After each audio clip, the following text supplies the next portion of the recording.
പതിവ് പോലെ തന്നെ രാവിലെ ഞാൻ വർക്കിനിറങ്ങുവാണേ. ഇന്ന് കുറച്ച് ദൂരേക്കാണേ. ദൂരം എന്ന് വെച്ചാൽ അത്ര ദൂരമൊന്നുമല്ല, കുറച്ച്. സത്യം പറയാമല്ലോ, എൻ്റെ മൈൻഡ് ഒന്നും നോക്കിയൊന്നുമല്ല കേട്ടോ. അത്ര മൂഡ് ഓഫാണ് ഇന്ന് കുറച്ച്.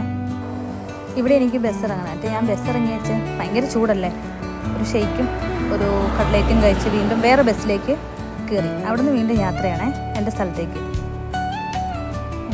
കുറച്ച് ഒരു ചുരം പോലത്തെ റോഡൊക്കെയാണേ. ഇങ്ങോട്ട് വരുന്തോറും ചൂടിന് ഇച്ചിരി കുറവുണ്ട്. പിന്നെ നമ്മുടെ സ്ഥലത്തെത്തി കേട്ടോ.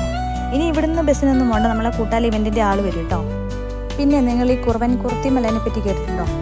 ആ കാണുന്ന അല്ല കേട്ടോ, മല വേറെയാണേ. പറഞ്ഞ പോലെ ആൾ കൂട്ടാൻ വന്നു കേട്ടോ. ഞങ്ങൾ സ്ഥലത്ത് എത്തിയേ. അവിടെ ചിലപ്പോഴത്തേക്കും ചേച്ചിമാരൊക്കെ എല്ലാം സെറ്റാക്കിക്കൊണ്ടിരിക്കുന്നുണ്ട്. ബാക്കി ഓൾമോസ്റ്റ് ഡെക്കറേഷനൊക്കെ കഴിഞ്ഞിട്ടുണ്ട്. ജ്യൂസിൻ്റെ സെക്ഷനാണെങ്കിലും എല്ലാം റെഡി ആയിട്ടുണ്ട് കേട്ടോ.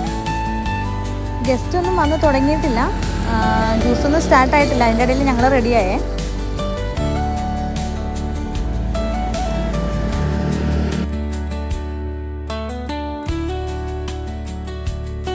ശരിക്കും പറയാമല്ലോ, ഇവിടെ എത്തിയപ്പോഴത്തേക്കും ചൂടിന് നല്ല കുറവുണ്ട്. പിന്നെ പരിപാടിയെല്ലാം തുടങ്ങി. നമ്മുടെ ബ്രൈഡും ഗ്രൂമും എത്തി. ഈ മോനെ എനിക്ക് അവിടുന്ന് കണ്ടതാണ്. നല്ലൊരു പാവം മോന്, ഭയങ്കര ഹെൽപ്ഫുള്ളായിരുന്നു മോന്. ഇന്ന് ഞങ്ങൾ അവിടെ തന്നെയായിരുന്നു സ്റ്റേ. അതുകൊണ്ട് ഞങ്ങൾക്ക് റൂമൊക്കെ അറേഞ്ച് ചെയ്ത് തന്നു. കുഴപ്പമില്ലാത്ത അത്യാവശ്യം നല്ല റൂമായിരുന്നു കേട്ടോ. ഇതാ ഞങ്ങളുടെ റൂം ടൂർ. എന്നാൽ പിന്നെ ശരി, കിടക്കുവാണേ. ഓക്കെ. പിറ്റേ ദിവസം രാവിലെ ആയിട്ട് എല്ലാം കെട്ടിപ്പെറുക്കി വെക്കുന്നതാണ്. ഇന്നും വേറൊരു വഴിക്കാണ് യാത്ര. അതും വർക്ക് തന്നെയാണ് കേട്ടോ. ഇവിടുന്ന് നേരെ അങ്ങോട്ടേക്കാണ് പോകുന്നത്. എല്ലാം രാവിലെ തന്നെ പാക്ക് ചെയ്ത് റെഡിയായി ഈ റൂമിൽ തന്നെ ഇറങ്ങുന്ന കാഴ്ചയൊക്കെ കണ്ടുകൊണ്ടിരിക്കുന്നത്. അപ്പം ശരി, ടാറ്റാ, നാളെ കാണാം.